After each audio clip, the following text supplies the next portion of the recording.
NATO దేశాలకి సమస్యలు తప్పవు. రష్యాని సర్వనాశనం చేయాల్సిందే. రష్యా ఇప్పుడు ఉక్రెయిన్‌ని కొడుతోంది. ఉక్రెయిన్ తర్వాత కాలంలో నాటో దేశాలు కొడద్ది. డైరెక్ట్ నాటో దేశాలు కాదు. ఉక్రెయిన్‌కి నాటోలో సభ్యత్వం లేదు కాబట్టి నాటో దేశాలు యుద్ధానికి రావట్లేదు. కానీ నాటో దేశాల్లో ఉన్నటువంటి పోలెండ్ దాని తదుపరి లక్ష్యం అన్నటువంటిది అమెరికన్ ఇంటెలిజెన్స్, అమెరికన్ ప్రభుత్వానికి ఇచ్చినటువంటి వేదిక. ఎందుకయ్యా అంటే ఉక్రెయిన్‌కి ఎలాంటి సాయం చేయట్లేదు అమెరికా. రష్యాని దెబ్బతీయడం అసాధ్యం అన్నది కూడా తెలిసిపోయింది. ఇంకోటి రష్యా దగ్గర ఉన్న అణుబాంబులు అమెరికా కంటే ఎక్కువ.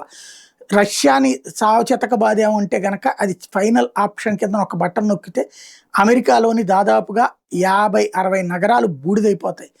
అణుబాంబులతో అమెరికా సర్వనాశనం అయిపోతుంది. అందుకని వణికి చస్తుంటుంది అమెరికా. పైకి మేకపోతు గాంభీర్య మాటలు చెప్తూ ఉంటుంది. కానీ రష్యా అధ్యక్షుడు పుతిన్ తగ్గేలాగా లేడు.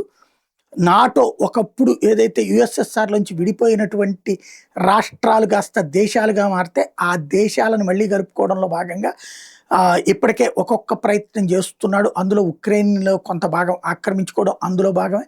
అట్లాగే ఇప్పటికే ఇతర ప్రాంతాల్లో కూడా పట్టు సాధిస్తున్నాడు. నెక్స్ట్ స్టెప్ పోలాండ్ మీద ఉండొచ్చు అన్నటువంటిది వీళ్ళ అనుమానం.